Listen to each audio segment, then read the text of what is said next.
Hallelujah. बोलो यीशु मसीह की। प्रभु को मु धन्यवाद देउछि सुंदर समय पाई। आजिर संध्यार ध्यानर विषय आमाने ईश्वरक शास्त्र रु नेबा गणना 24 तार 17 के जने माइक रे पढिबे। माइक जन को दिया जाओ जे भी पढिबे जने तांको माइक धरिकी पढ़ाइबा पई सहायता करिवे। पढ़ंत गणना 24:17 मु तुम मानकु देखुअछि मात्र से वर्तमान नुहंती मु ताहाकर दर्शन पाउअछि मात्र से निकटवर्ती नुहंती। जाकुब ठारू एक तारा उदित हेबो और इस्राएल ठारू एक राजदंड उत्पत्तित हेबो। ताहा मयाबर पार्श्व भेद करिवो और समस्त संतान को चूर्ण करिवो। ओके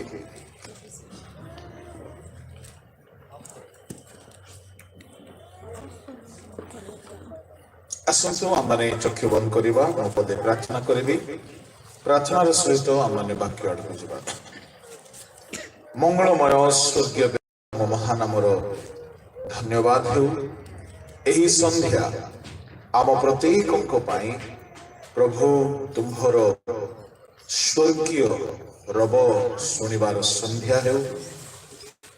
तुम्हे वाक्य रूपी ईश्वर देहवंत होई आम मध्यरे प्रकाशित हो। प्रत्येक जीवन को छुई दियो प्रभु।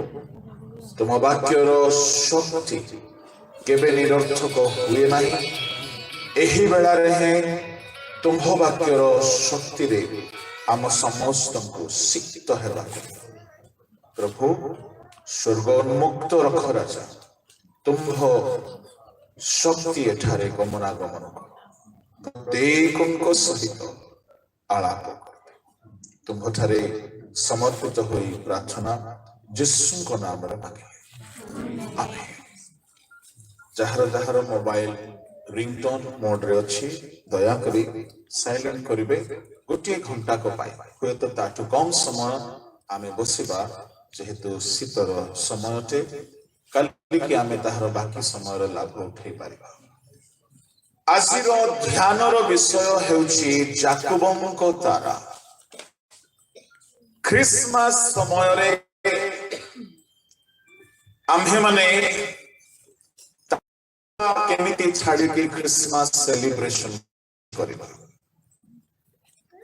जेबे भी डिसेंबर मास आसे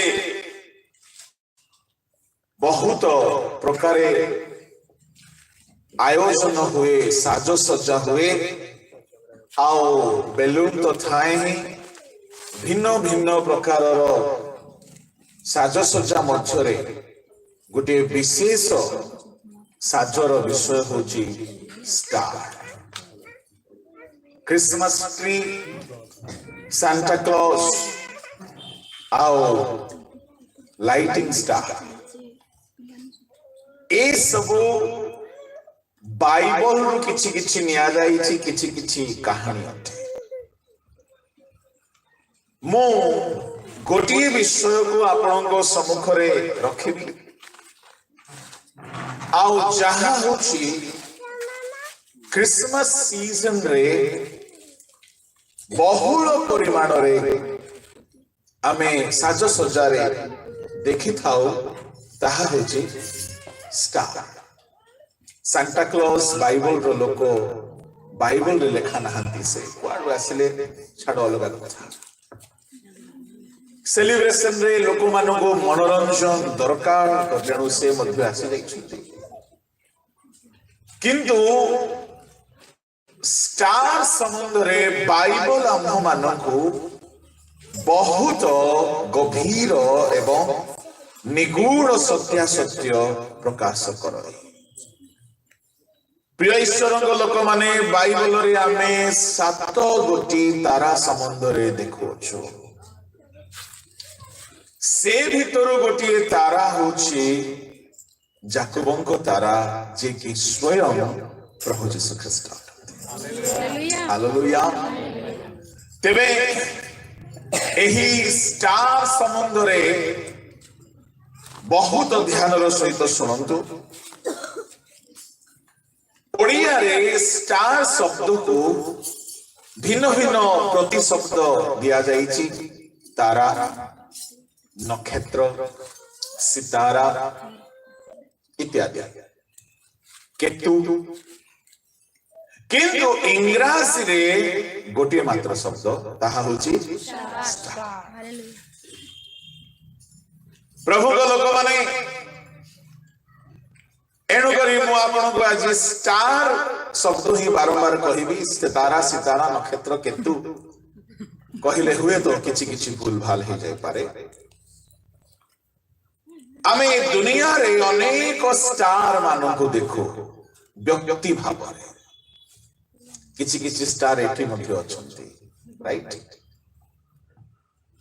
प्रभु को नाम रो गौरव हेउ जो माने सिनेमा दुनिया रे बड़ बड़ सुख्याति पाइछंती से मानन को की स्टार कहा जाए? Film star. जो माने स्पोर्ट्स दुनिया रे बहुत सुख्याति संपन्न अटंती से मानन को कौन कहा जाए? Sports star. अच्छा, जो माने पुलिस विभाग रे चाकरी करती से मानकर पुलिस वर्दी रे मध्य स्टार लगे। एठारे के जदि पुलिस विभाग रे अछंती तो कांग्रेचुलेशन आप। कहीं पुलिस वर्दी रो डेजिग्नेशन स्टार रू चिन्हा जाए। Single star, double star, triple star, तापरे आउरी अछि अलग अलग। प्रभु को लोक माने मो अनुसंधान गली, चिंतन गली पुलिस विभाग रे काहे कि अन्य किछि देले नै। तांकर उपाधिर परिचय देबा पाई स्टार चिन्ह को काहे कि नै। एहार गोटे कारण अछि। ज्ञानी माने जो मान को हाथ रे देशर भार समर्पित से माने चिंता कले स्टार जेमिति अंधकार दुनिया रे एक आलोक दिए, सैनिक माने सेमिति सब प्रकार अंधकार भितरे ए माने परिवर्तन मूलक, शांति मूलक, समाधान मूलक एवं सुधार मूलक कार्य करती। एणु सैनिक विभागीय सैनिक मानक विश्वस्तता अनुसायी पदोन्नति करागला बेले से मानकर स्टार ग्रेड बढ़ी थाए। ए माने तो हेले दुनिया रो स्टार आओ ए मानकर स्टार पद पदवी जीवन यात्रा करू करू कपर परे समाप्त हो जाए। आओ से माने देखा जानती नहीं, किंतु प्रभु जीशु ख्रीष्ट एही प्रकार स्टार अटंती। मृत्यु परे मध्य पुनरुत्थित ही किसे शाइन हो। एनो बाइबल रे प्रभु जीशु को याकूबों को स्टार बोली कहागला, तारा बोली कहागला। प्रभु को लोक माने बाइबल रे आमे दुई गोटी मुख्य पद को दुई तीन जगह रे देखि पारिबा। जीशु स्टार अटंती। गणना 24:17 रे आमे माने पढिलु गोटी भाववादी विलियम नाम रे भाववादी से भाववाणी करू करू याकूबों ठारू एक तारा उदित हेबो। आम प्रभु जीशु को कहीं याकूबों तारा बोली कहागला, कहीं अब्राहम को तारा बोली कहागला। रहस्य अछि। जीशु को कहा कहार नाम सहित किछि किछि काम रे जोड़ी दिया जाए। Praise the Lord. बुझिबा पाई बुद्धि विशिष्ट मन दरकार। जीशु को कहागला मत्थयु 1:1 अब्राहम को संतान। ପ୍ରକାଶିତ 22:16 ଦାଉଦଙ୍କ ମୂଳ, ଗଣନା 24:17 ଯାକୋବଙ୍କ ତାରା। କାହିଁକି? ପ୍ରଭୁଙ୍କ ଲୋକମାନେ ଛୋଟ ଗୋଟିଏ ଉଦାହରଣ କହିବେ। କଳିଙ୍ଗ ସମ୍ରାଟ ବୋଲି କାହାକୁ କୁହାଯାଏ? ଗଲା ସବୁ ସାହିତ୍ୟରେ ଫେଲ ବୋଧେ। ନାଇଁ କଳିଙ୍ଗ ସମ୍ରାଟ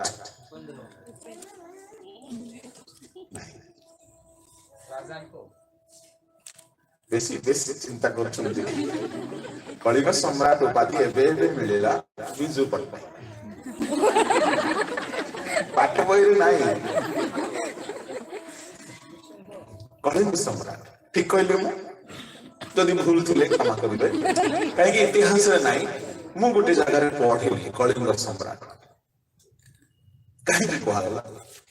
କଳିଙ୍ଗ ଓଡ଼ିଶାରେ ଯେତିକି ବର୍ଷ ସେ ରାଜତ୍ୱ କଲେ ସେତିକି କେହି କରିନାହାନ୍ତି, ଆଉ ବହୁତ ଅଧିକାର ସହିତ ସେ ରାଜତ୍ୱ କଲେ। ଏଣୁ ତାଙ୍କୁ ସମ୍ରାଟ ଉପାଧି। ପ୍ରଭୁଙ୍କ ଲୋକମାନେ କର୍ମାନୁସାରେ ଜଣେ ଜଣେ ବ୍ୟକ୍ତିକୁ ଗୋଟିଏ ଗୋଟିଏ ଉପାଧି। ଯାକୋବଙ୍କ ତାରା ବୋଲି କହିବାର ଅର୍ଥ ଯାକୋବଙ୍କ ସହିତ କିଛି କନେକ୍ସନ ଯୀଶୁଙ୍କର ଅଛି। ଅବ୍ରାହମଙ୍କ ସନ୍ତାନ ବୋଲି କହିବାର ଅର୍ଥ ଅବ୍ରାହମଙ୍କ ସହିତ ଗଭୀର ଗୋଟିଏ ସମ୍ପର୍କ ଅଛି। ଦାଉଦଙ୍କ ମୂଳ ବୋଲି କହିବାର ଅର୍ଥ ମଧ୍ୟ ଗୋଟେ ସମ୍ପର୍କ ଅଛି। କଣ ସମ୍ପର୍କ ହେଇପାରେ? ଦାଉଦ ଗୋଟିଏ ମହାରାଜା,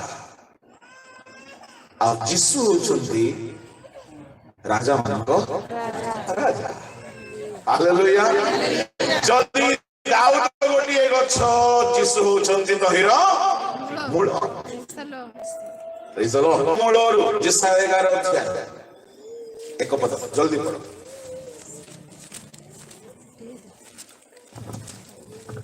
ଅନନ୍ତର ଯୀଶୁର ଗଣ୍ଡିରୁ ଏକ ପଲ୍ଲବ ନିର୍ଗତ ହେବ। ଯୀଶୁଙ୍କ ଗଣ୍ଡିରୁ ଏକ ପଲ୍ଲବ ନିର୍ଗତ ହେବ ଓ ତାର ମୂଳରୁ ଏକ ଶାଖା ଉତ୍ପନ୍ନ ହୋଇ ତାହାର ମୂଳରୁ ଏକ ଶାଖା ଉତ୍ପନ୍ନ ହୋଇ ଫଳ ଫଳିବ। ଆଉ ପୁଣି ସଦାପ୍ରଭୁଙ୍କର ଆତ୍ମା ତାହାଠାରେ ଅଧିଷ୍ଠାନ କରିବେ।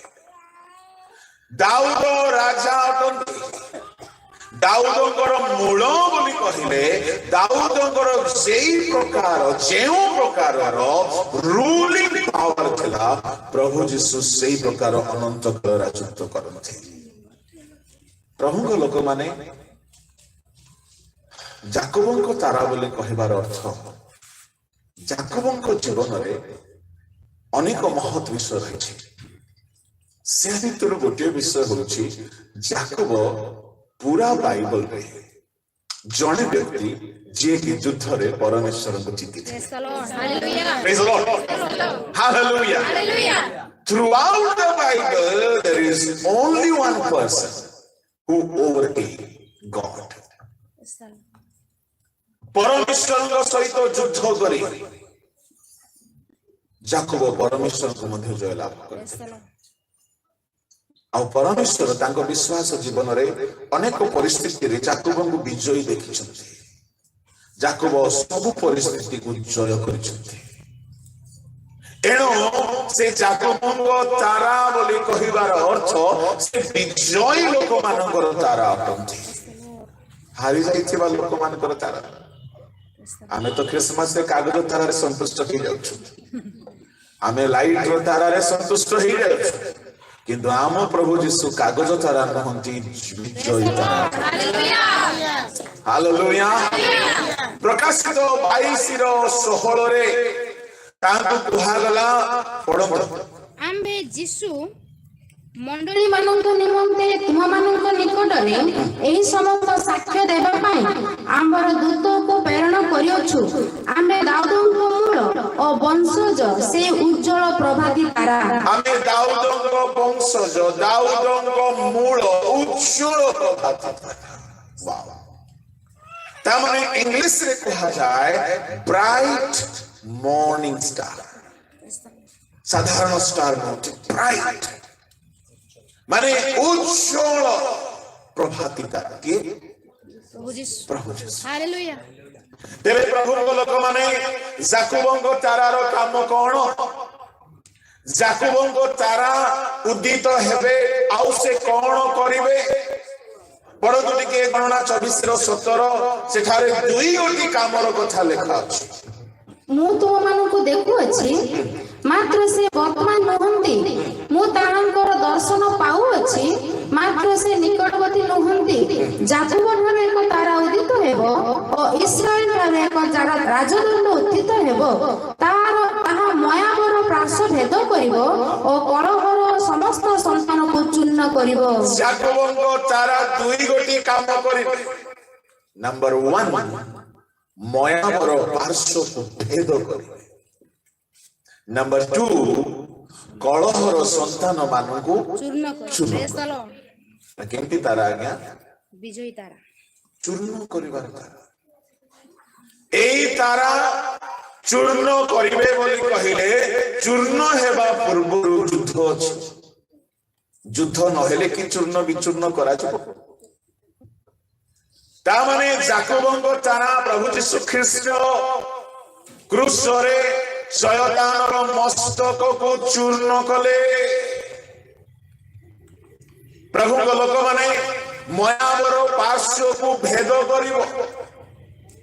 मयाब बोली कहिले कोन वर्णना करि हेबो नै। मयाब बहुत खराब एक अस्तित्व। मयाब अर्थात पाप असुचिता। मयाब अर्थात पाप असुचिता, सर्व प्रकार पाप। मयाबर जन्म केमिति हैला? मयाब रो कथा मु एतिकी कहबी, मयाब रो बापा जिए तार अजा बेसी। ए हेउची मयाब। आओ मद्यपान जन्म होइछि, निशार प्रभाव जन्म होइछि, व्यभिचार जन्म होइछि। ता माने अशुचितारु से जात होइछि। नरहत्या करिबा कइनकु जदि कहा गला पापात्मार संतान कइल, व्यभिचार जात होइतिबा संतान कोन ईश्वरक संतान हबो? से मध्य पापात्मा ठरु जात होते। प्रभु लोक माने एणु मयाबर पार्श्व को भेद करिवो ए तारा। अर्थात बाइबल रे भिन्न भिन्न स्थान रे शयतान भिन्न भिन्न रूप रे प्रकाशित होईछि। दानिएल को सम्मुख रे प्रकाशित हैला पारस्य देशर अधिपति बोली, एवं जेहिजिकल को सम्मुख रे प्रकाशित हैला बाबिलोर अधिपति बोली, सोर रो अधिपति बोली। विलियम को सम्मुख रे प्रकाशित हैला मयाब परे। से भिन्न भिन्न रूप रे प्रकाशित होइछि। दानिएल 10 अध्याय, जेहिजिकल 28 अध्याय, आदि पुस्तक ताहार 18 अध्याय। ए सकल अध्याय मानंदरे आ माने पढि पाबा 18 9 19 अध्याय।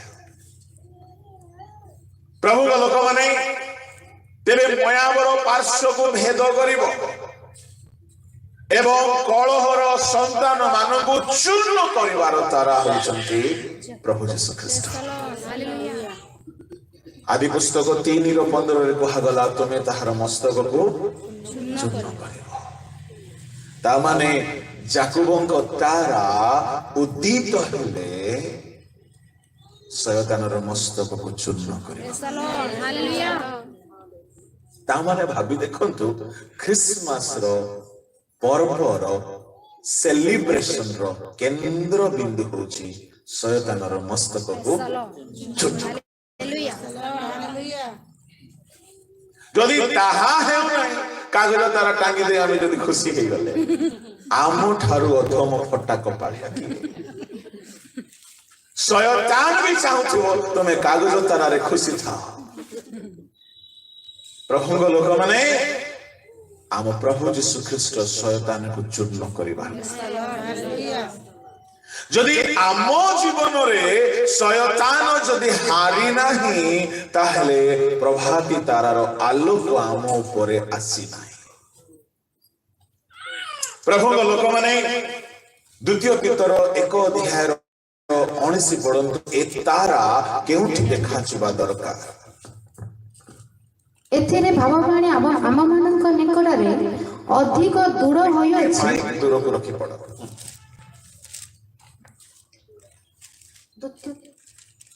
ଠିକ ଅଛି, ମାଇକ ଦୂରକୁ ରଖି। ଏଥିରେ ଭାବବାଣୀ ଆମମାନଙ୍କ ନିକଟରେ ଅଧିକ ଦୂର ହୋଇଅଛି। ତୁମେମାନେ ତାହା ଅନ୍ଧକାରମୟ ସ୍ଥାନରେ ପ୍ରଜ୍ୱଳିତ ହେଉଥିବା ପ୍ରଦୀପ ସଦୃଶ ମନେକରି ରାତି ପହାନ୍ତା ଓ ନ ହେବା ପର୍ଯ୍ୟନ୍ତ ଓ ତୁମମାନଙ୍କ ହୃଦୟରେ ପ୍ରଭାତୀ ତାରା ଉଦିତ ନ ହେବା ପର୍ଯ୍ୟନ୍ତ ତାହା ପ୍ରତି ମନୋଯୋଗ କଲେ ଭଲ ହେବ। ପ୍ରଭାତୀ ତାରା କେଉଁଠି ଉଦିତ ହେବା ଦରକାର? এই পদ অনুসারে তুম্ভମାନଙ୍କ ହୃଦୟରେ। Praise the Lord.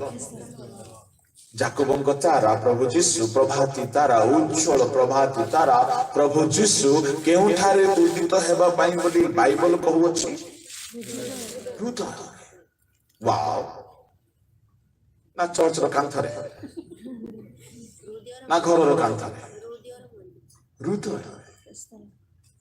ପ୍ରଭୁଙ୍କ ଲୋକମାନେ ଆମେ କେବଳ ଡେକୋରେଟ କରିଥିବା ତାରାରେ ସାଟିସ୍ଫାଇଡ ହେବୁ। ଠିକ ଅଛି, ଯୀଶୁଙ୍କ ତାରାକୁ ମନେ ପକେଇକି ଆମେ ତାରାଟି ଟାଙ୍ଗି ଦେଇଛୁ ସତ, ଯେ କେତେକ ଜାଗା ମାନଙ୍କରେ ମୁଁ ଦେଖିଛି ତାରାକୁ ଟାଙ୍ଗନ୍ତି, ବହୁତ ସୁନ୍ଦର ଦେଖାଯାଏ।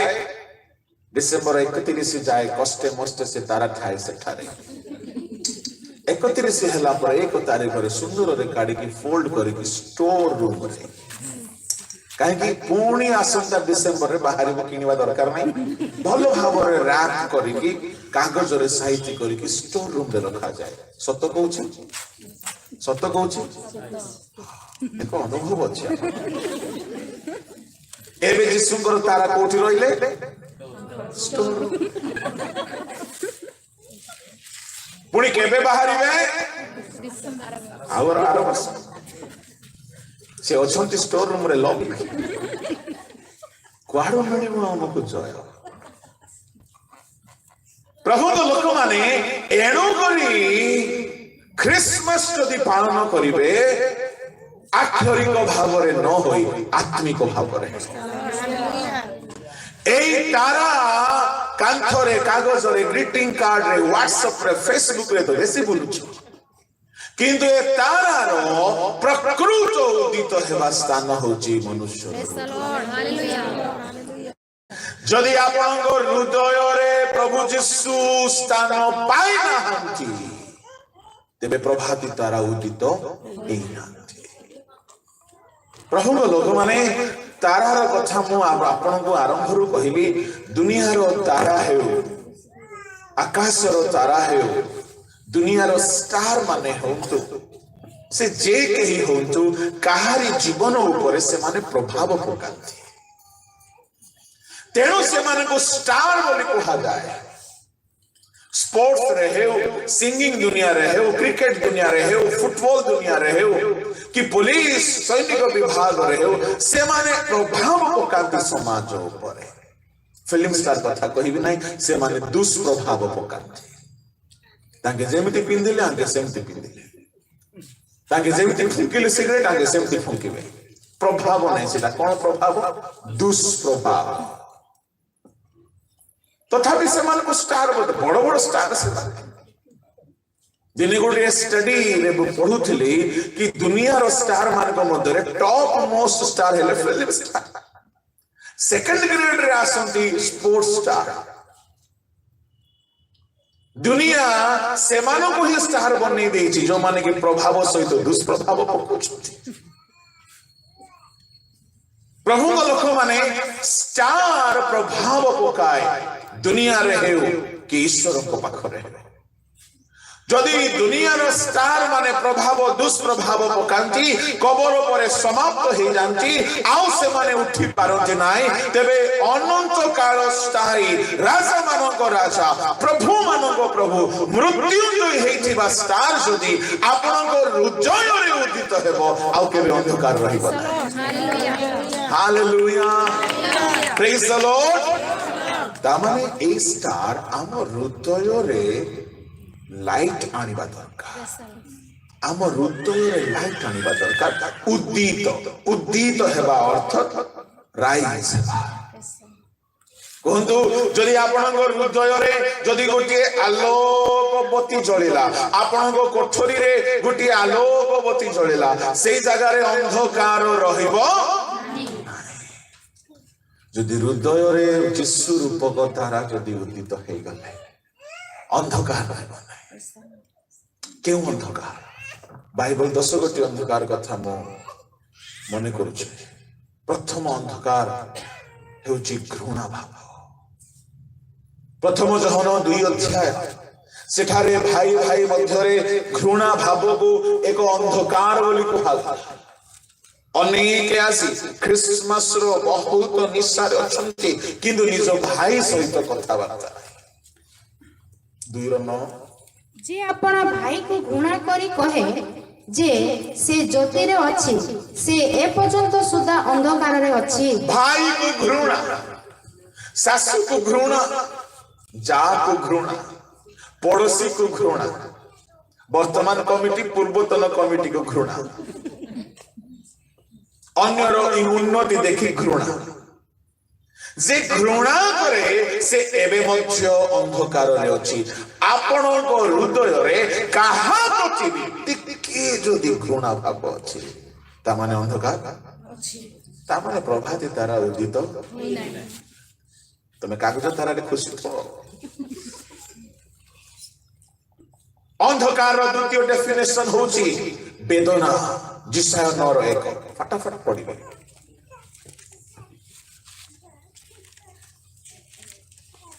ମାତ୍ର ପୂର୍ବେ ଯେଉଁ ଦେଶ ବେଦନାଗ୍ରସ୍ତ ଥିଲା ତାହା ତିମିରଭୂତ ହୋଇ ରହିବ ନାହିଁ। ବେଦନାଗ୍ରସ୍ତ ଥିଲା ତାହା ତିମିରରେ ଆବୃତ ହେଇକି ରହିବ ନାହିଁ। ହିନ୍ଦୀରେ ଲେଖା ଅଛି ସଂକଟ ଭରା ଅନ୍ଧେରା ଜାତା रहेगा। সংকট রূপক অন্ধকার, বেদনা রূপক অন্ধকার রহিব নাই, কারণ বালক জন্মে অଛନ୍ତି। হালেলুয়া। যিশু ଯେଉଁଠାରେ ଉଦିତ ହେବେ ସେଇ ଜାଗାରେ ବେଦନା ସଂକଟର କୌଣସି କାମ ନାହିଁ। ଆସିପାରେ ଆଖପାଖରେ, ମହାମାରୀ ଆସିପାରେ, ବାତ୍ୟା ଆସିପାରେ, ଭୂମିକମ୍ପ ହେଇପାରେ, ଦୁର୍ଭିକ୍ଷ ହେଇପାରେ, କିନ୍ତୁ ଆପଣଙ୍କୁ ତାହା ଛୁଇଁବ ନାହିଁ। ଅଗ୍ନି ଭିତରେ ମଧ୍ୟ ଆପଣ ମାନେ ସୁରକ୍ଷିତ ହେଇକି ବାହାରିବେ। ଭୋକିଲା ସିଂହ ମୁହଁରୁ ମଧ୍ୟ ଆପଣ ସୁରକ୍ଷିତ ହେଇକି ପାରିବେ। ସମୁଦ୍ର ଭିତରେ ମଧ୍ୟ ସୁରକ୍ଷିତ ହେଇକି ପାର ହେଇଯିବେ। ଯେହେତୁ ପରମେଶ୍ୱର ଯାହାର ସୁରକ୍ଷା ଦାତା ତାହାକୁ କୌଣସି ସଂକଟର ଅନ୍ଧକାର ଛୁଇଁବ ନାହିଁ। ହାଲେଲୁୟା। ଆମର ଯୀଶୁ ଏହି ପ୍ରକାର ତାରା ଅଟନ୍ତି, ସଂକଟର ଅନ୍ଧକାରକୁ ଦୂର କରିବାର ତାରା। ତୃତୀୟ ଅନ୍ଧକାର ସର୍ବ ପ୍ରକାରର ରୋଗ ବ୍ୟାଧି। ଆୟୁବ 30:26।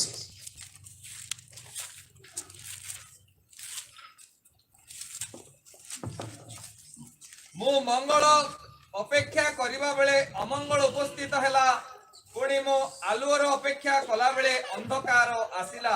ଆୟୁବ କହୁଛନ୍ତି ମୁଁ ମଙ୍ଗଳର ଅପେକ୍ଷା କଲା ବେଳେ ଅମଙ୍ଗଳ ଉପସ୍ଥିତ ହେଲା, ମୁଁ ଆଲୁଅର ଅପେକ୍ଷା କଲା ବେଳେ ଅନ୍ଧକାର ଆସିଲା।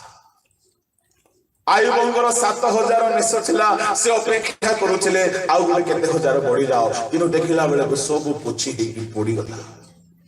ତାଙ୍କର 3,000 ଓଟ ଥିଲା, ଆଉ ସେ ମଙ୍ଗଳ ଅପେକ୍ଷା କରୁଥିଲେ ଆଉ 1,000 ହେଇଯାଉ। ଦେଖିଲା ବେଳକୁ ଶତ୍ରୁ ମାନେ ଆସିକି ଓଟ ମାନଙ୍କୁ ଟାଣିକି ନେଇଗଲେ, ଦାସ ମାନଙ୍କୁ ବଧ କଲେ। ତାଙ୍କର 500 ହଳ ବଳଦ ଥିଲା, ଭାବୁଥିଲେ ଆଉ ଗୋଟେ 500 ହେଇଯାଆନ୍ତା କି, ଦେଖିଲା ବେଳକୁ ଶତ୍ରୁ ମାନେ ନେଇଗଲେ ଆଉ ଦାସ ମାନଙ୍କୁ ବଧ କଲେ। ତାଙ୍କର 10ଟି ପୁଅ ଝିଅ ଥିଲା, ହୋଇପାରେ ସେ ଆହୁରି ଆଶା କରିଥିବେ। प्रभु लोक माने से मंगल अपेक्षा करुछले से सुस्थ शरीर अपेक्षा करुछले से शांतिपूर्ण परिवार अपेक्षा करुछले अमंगल आसी पहुंचला आ से अमंगल को ना दउछंती अंधकार मु आलुर अपेक्षा करुछली अंधकार आसी पहुंचला आपण को जीवन रे कि अमंगल आसी कि पहुंची नाही जदि अमंगल आसी कि पहुंची ताहा एक अंधकार अटे सब प्रकार अमंगल कौन कौन अमंगल घटिला मृत्यु business loss health loss totally collapse हो गला तांकर कारोबार घर भांगी गला पिला माने मरी गले शरीर रे रोग आसी गला सब व्यवसाय बुड़ी गला अमंगल आसी के पहुंचला ए अमंगल को बाइबल अंधकार बोली नाम दउछि प्रभु को लोक माने शयतान जदि आसे ए प्रकार अंधकार आने किंतु आयोग प्रार्थनार अपेक्षा रहिले दिन आसिला अंधकार को चिरी आलोक तांको जीवन रे पुणी फेरी आसिला आम प्रभु यीशु ख्रीष्ट जदि आपनको जीवन रे जदि ताहांकर आलोक प्रकाश करिवे कौनसी अमंगल आपनको तंबु निकट को आसिला प्रेज द लॉर्ड कहीं अमंगल अमंगल अमंगल रे ही पढ़ी बहुत दुख करुछंती मु कहबा पई चाहे अमंगल को दूर कर बोलिया कहबा पई बहुत सहज किंतु मंगल आसिले अमंगल रहिबो नाही आलोक स्विच ऑन हेले अंधकार रहिबो एनो आम जीवन रे प्रभु यीशु रूप को प्रभाती तारा उदित हेबा दरकार प्रभु को नाम रो गौरव चतुर्थ पंचम षष्ठ सप्तम अष्टम नवम अंधकार समुद्र रोमी तार 13 अध्याय 13 लेखा अछि पढ़ब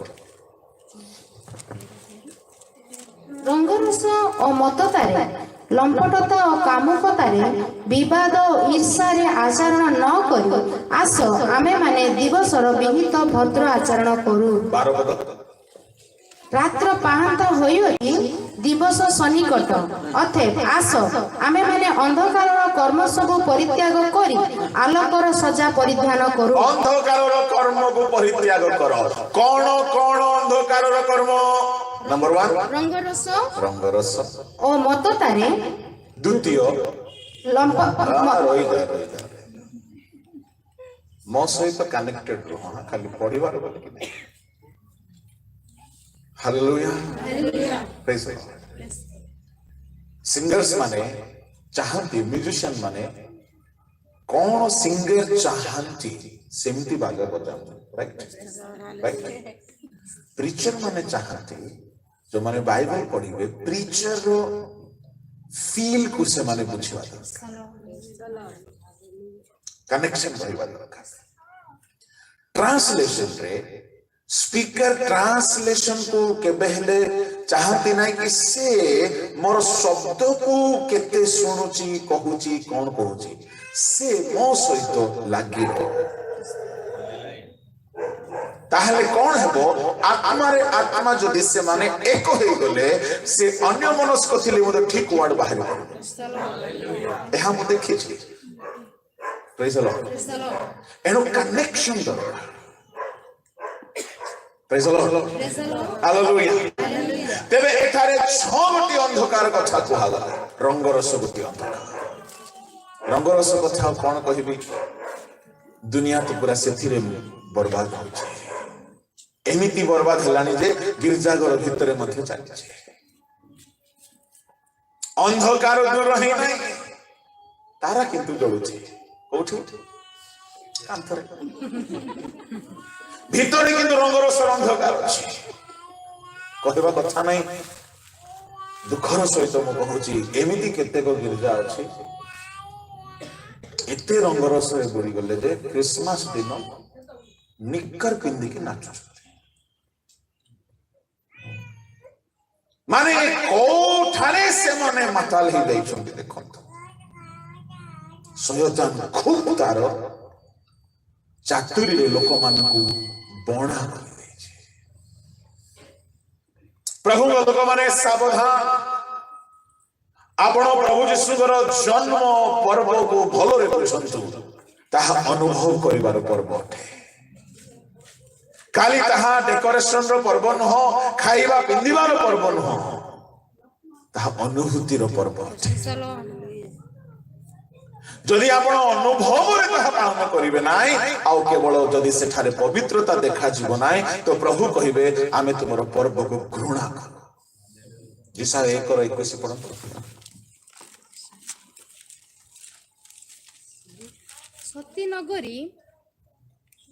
ସତୀ ନଗରୀ କିପରି ଭେଶ୍ୟ ହୋଇଅଛି, 1:21 ଇଶାୟା 19। ଯେବେ ତୁମେ ମାନେ ସହମତ ଓ ଆଜ୍ଞାବହ ହେବ, ତେବେ ଦେଶର ଉତ୍ତମ ଫଳ ଭୋଗ କରିବ। ଗୋଟିଏ ମିନିଟ, ତ ମୁଁ ଭୁଲ ଅଟେ। 1:14 ଆମ୍ଭ ପ୍ରାଣକୁ ମନ କର, ଅମାବାସ୍ୟା ଓ ନିରୂପିତ ପର୍ବ ସବୁ ଘୃଣା କରେ। ସେଇ ସବୁ ଆମ୍ଭ ପ୍ରତି କ୍ଲେଶ କର। ଆମ୍ଭେ ସେ ସବୁ ବହିବାକୁ କ୍ଳାନ୍ତ ହେଉଅଛୁ।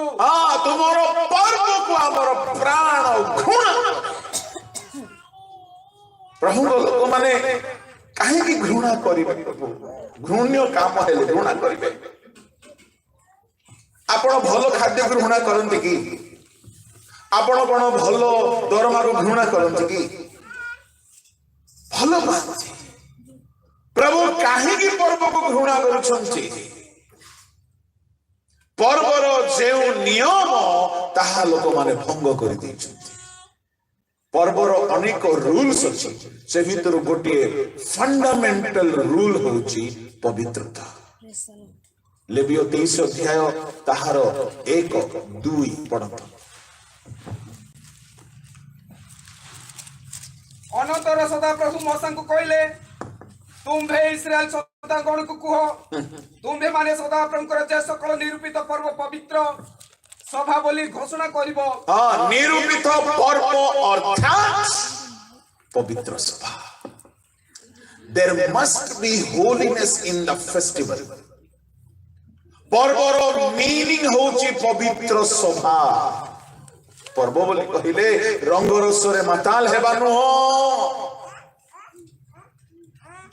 ପ୍ରଭୁଙ୍କ ଲୋକମାନେ ଜାଗ୍ରତ ପର୍ବ ପାଳନ୍ତୁ, କିନ୍ତୁ ପବିତ୍ରତାର ସହିତ ପାଳନ୍ତୁ।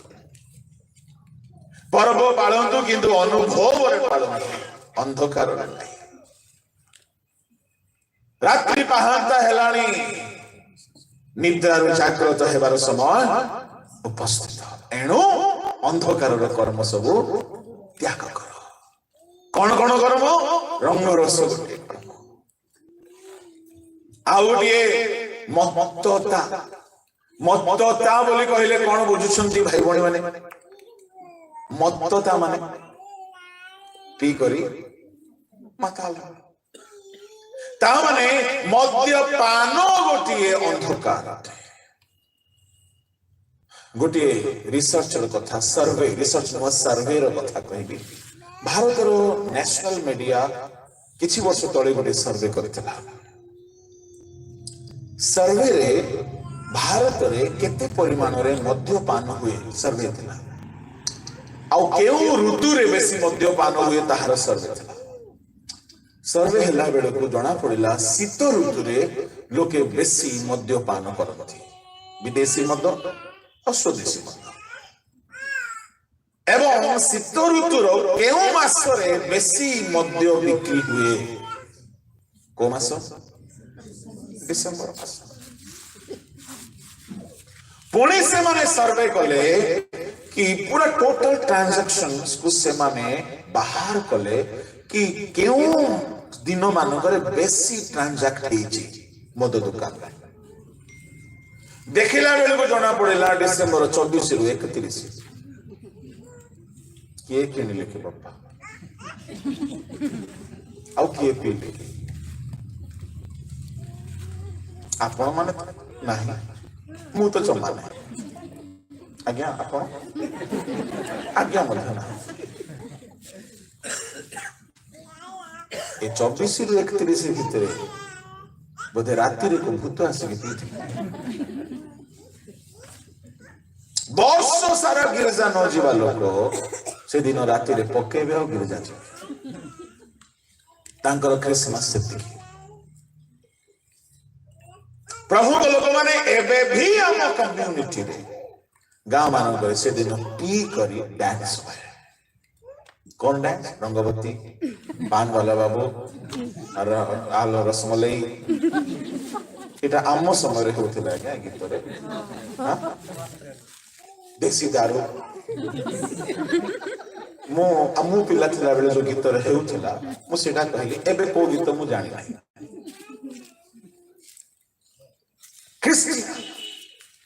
କିନ୍ତୁ ରଙ୍ଗରସର ଅନ୍ଧକାର, ମତ୍ତତାର ଅନ୍ଧକାର ଯାଇନାହିଁ। ତାରା କୋଉଠି ଉଦୟ ହେଇଛନ୍ତି? ପ୍ରଭୁଙ୍କ ଲୋକମାନେ ସେ ତାରା ଆମ ହୃଦୟରେ ଉଦିତ ହେବାକୁ ପଡିବ। ଏ ଅନ୍ଧକାର ଚାଲିଯିବ। ମୁଁ ଆପଣ ମାନଙ୍କୁ କହୁଛି, ତାରା ଉଦିତ ଯଦି ଆପଣଙ୍କ ହୃଦୟରେ ହେଇଗଲା, ମଦ୍ୟପାନ ରହିବ ନାହିଁ।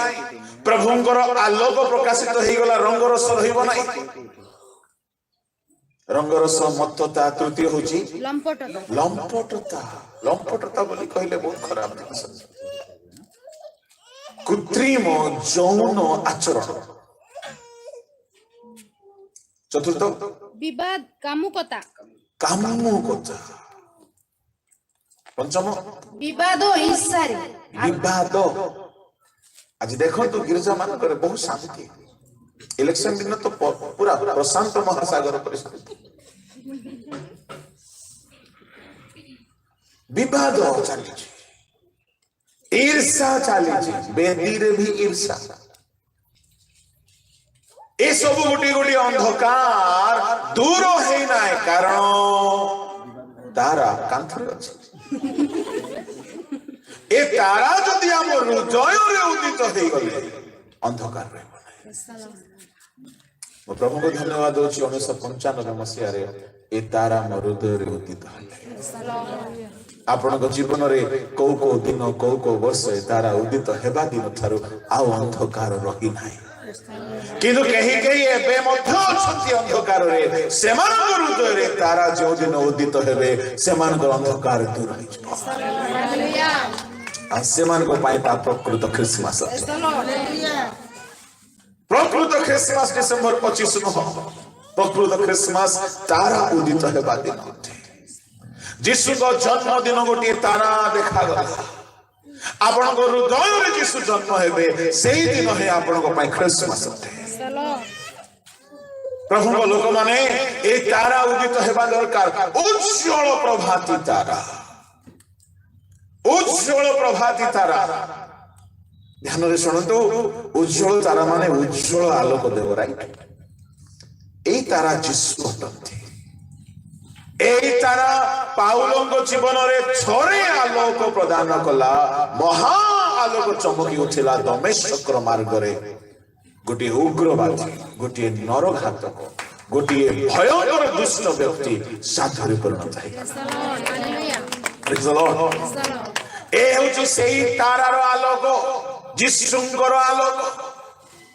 ପ୍ରଥମ ଦ୍ୱିତୀୟ କରିନ୍ଥିୟ 4:4 এই আলোক বাক্য দ্বারা প্রকাশিত হয়।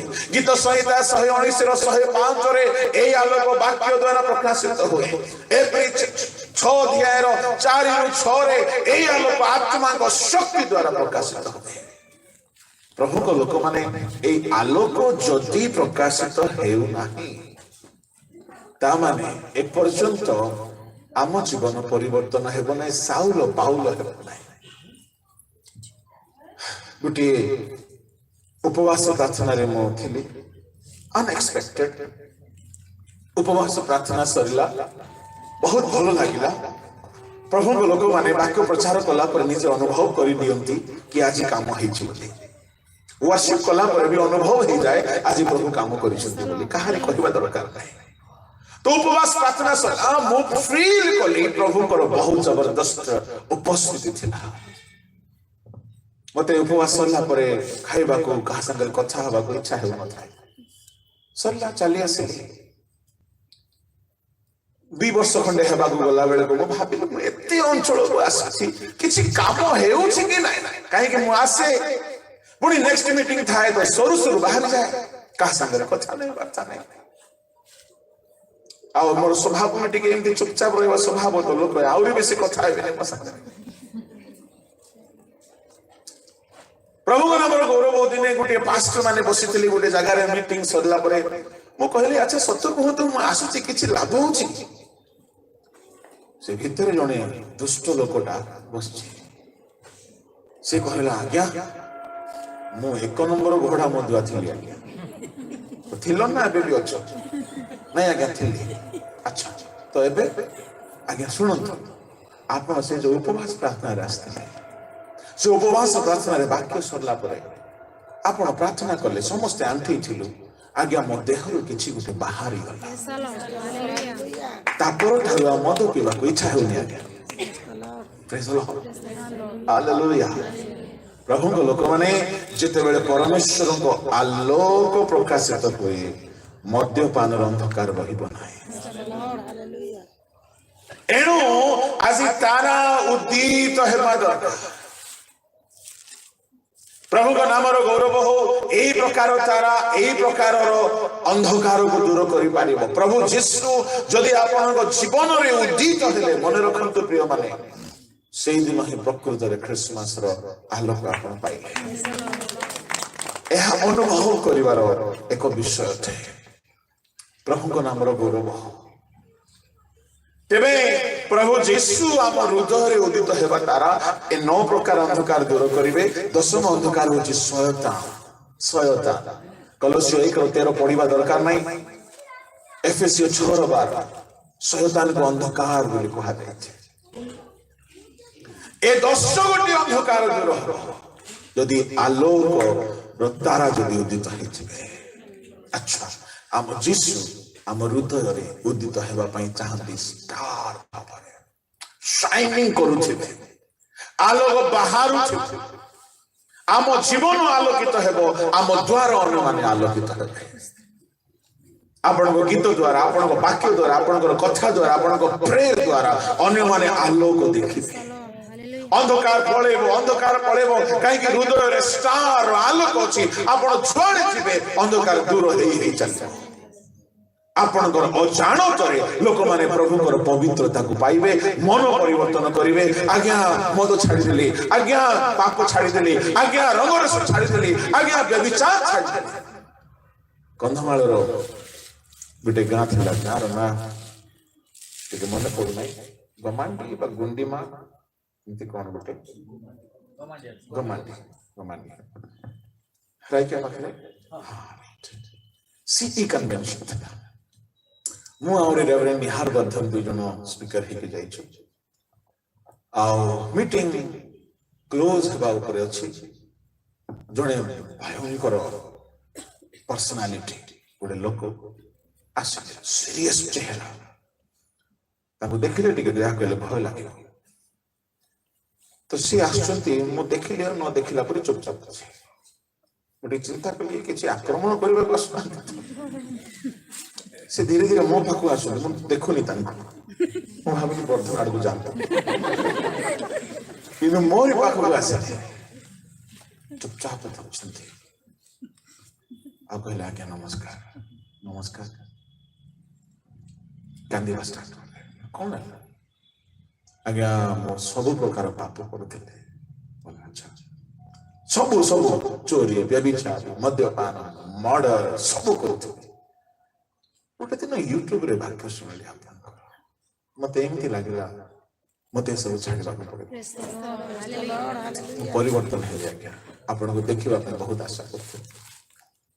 ମୁଁ ବିଶ୍ୱାସ କରିପାରୁନାହିଁ କି ୟୁଟ୍ୟୁବରେ ମଧ୍ୟ ପ୍ରଭୁଙ୍କର ବାକ୍ୟର ପାୱାର ଗଚ୍ଛିତ ହେଇଥାଏ। ହାଲେଲୁୟା। ପ୍ରେଜ୍ ଦ ଲର୍ଡ। ପ୍ରଭୁଙ୍କ ଲୋକମାନେ ଆମର ଅଜାଣତରେ ଥରେ ତାରା ଭିତରେ ଆସିଯାଆନ୍ତୁ। ୟାର ଲାଇଟ କେବେ କମିବ ନାହିଁ। ଏ ତାରା ଆପଣଙ୍କ ହୃଦୟରେ ଆଲୋକ ଦେବାର ଆରମ୍ଭ ଯଦି କଲା ଅନେକ ପ୍ରକାର ଅନ୍ଧକାର ଦୂର ହେଇପାରିବ। Credit goes to the star of Jacob. ଆମେ କିଛି ନା ସେଇ ତାରାଙ୍କର ଆଲୋକ ହିଁ ଲୋକମାନଙ୍କର ଅନ୍ଧକାର ଦୂର କରିବ। କାଗଜ ତାରା ନାହିଁ, ଯାକବଙ୍କ ତାରା। प्रभु लोक मैंने जदि जीशु तारा अटंती मुझे आपको कही सातोटी तारा कथा कहबी एक्सप्लेन करी हेब ना द्वितीय तारा होचंती जदि जीशु तारा तांको सेवक माने भी तारा अटंती दानिएल 12:3 रे प्रकाशित 1:19-20 रे प्रकाशित 1:16 रे ताहांको सेवक माननकु ताहांकर नक्षत्र बोली कहागला जो माने अनेक को फेराई आनंती से माने गोटी गोटी तारा अटंती आपनको वर्शिप रे आपनकर प्रीचिंग रे आपनकर काउंसलिंग रे आपनकर प्रेयर रे जदी केही पापरो फेरु छुची आपन गोटी गोटी स्टार अटंती ए माने द्वितीय तृतीय स्टार होचंती स्वर्गदूत मानको स्टार बोली कहागला आइबो 38:5-6 पढ़ जल्दी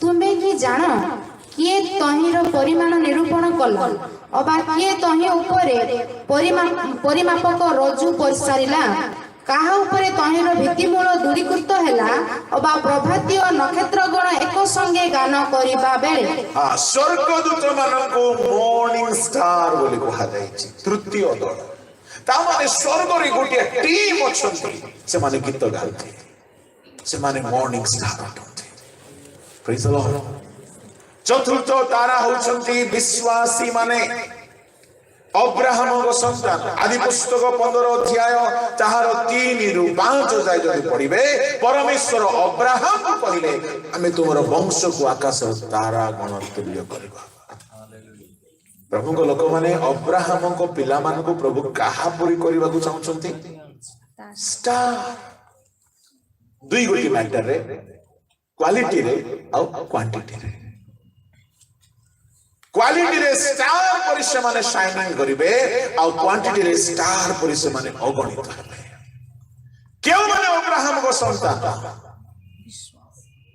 लूक 19:9 रे यीशु कहिले ए मध्य जणे काहको कहिले केते बेले कहिले जेते बेले से परित्राण पाइला ता माने परित्राण पाइथिबा विश्वासी माने होचंती अब्राहम को संतान और अब्राहम को संतान माने गोटी गोटी hallelujah praise the Lord Christian माने स्टार नाही रॉन्ग रॉन्ग रॉन्ग काहे कि मधुआ भी अछंती चोर भी अछंती खंगार भी अछंती डकायत भी अछंती आ कहबी नाही किंतु परित्राण पाइथिबा क्रिश्चियन गोटी गोटी स्टार केते स्टार है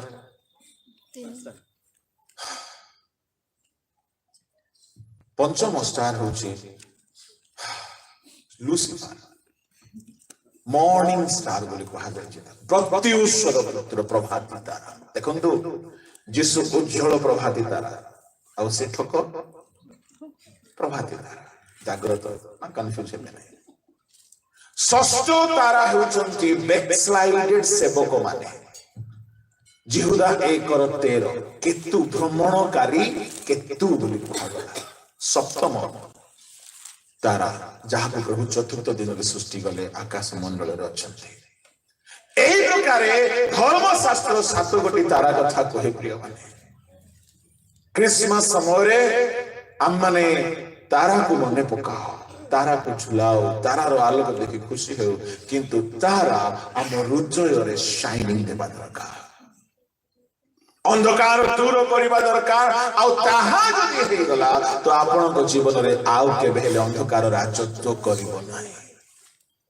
अमंगल दूर हेबो पाप दूर हेबो आपण आलोकर संतान हेबे आ आलोक रे प्रवेश करिबा पाए रेडी हे जिबे तेबे क्रिसमस रो वास्तव आपण पालन करछते आपण को कहिबी क्रिसमस रो अन्य गोटी भाग डायमेंशन आसंता कल की किंतु एई गोटी अभिवादन दे के मो समाप्त करबे कि आपण एही समय मान करे प्रभु यीशु को तारा को आपण हृदय रे उदित हेबार अनुभव करंतु एहा मोर सुख कामना आपण निजे गोटी स्टार हे जानतो आपण को द्वारा अंधकार दूर हो काहे कि प्रभु चाहुछंती कांथर तारा नाही प्रभु चाहुछंती ताहांकर तारा आपण के जानतो केते बेले पंडित माने पथ हराई थिले ତାହାଙ୍କ ତାରା ପଥ ଦେଖାଇଲା।